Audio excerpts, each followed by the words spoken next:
Blue collar woodworking is all about making your shop better, so when I saw that new T-track table from Rockler, I knew I had to get me one of those. You see, we wanted to build a shop cart, but not just any shop cart. I wanted the ultimate shop cart.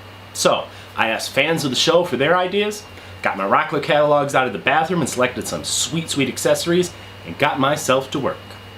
I'm going to show you my version of the ultimate shop cart. But the whole point of this video is to inspire you to think big in your own shop.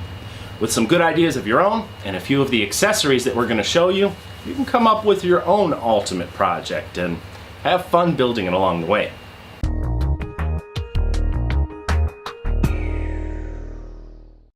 This is the ultimate shop cart. No, I didn't forget the top. It's a coming. But first, I want to show you what's under the hood. I knew I was going to want some drawers, but I also knew I didn't want to just pack the thing full of drawers. I mean, what fun would that be? I managed to squeeze in 5 drawers. One problem I have with drawers is that you have to open them to cram stuff inside. I'm far more likely to leave a corded tool out on the bench if I've got to wrap it up and cram it in a drawer somewhere.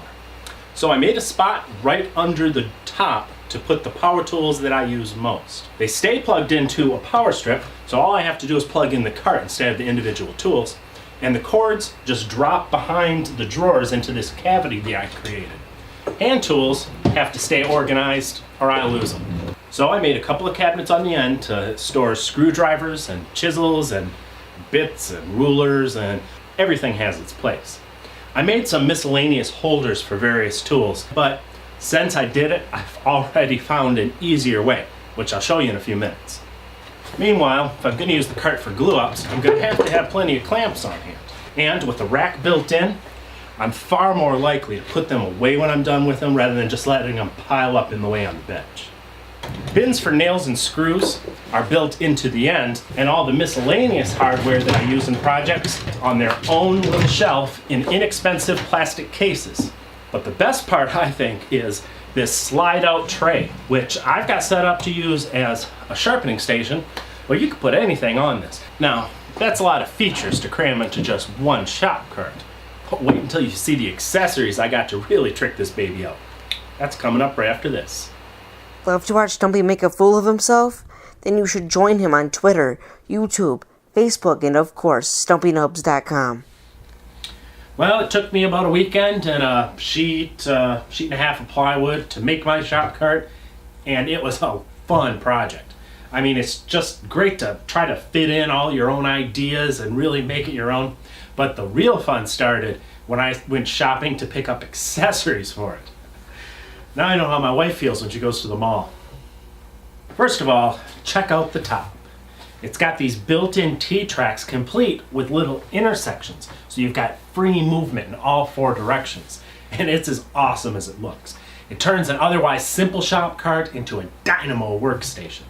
I can use clamps to hold things down, bench cookies to lift things up. I can mount jigs and benchtop machines, and fences and flip stops. The entire cart becomes a jig in itself.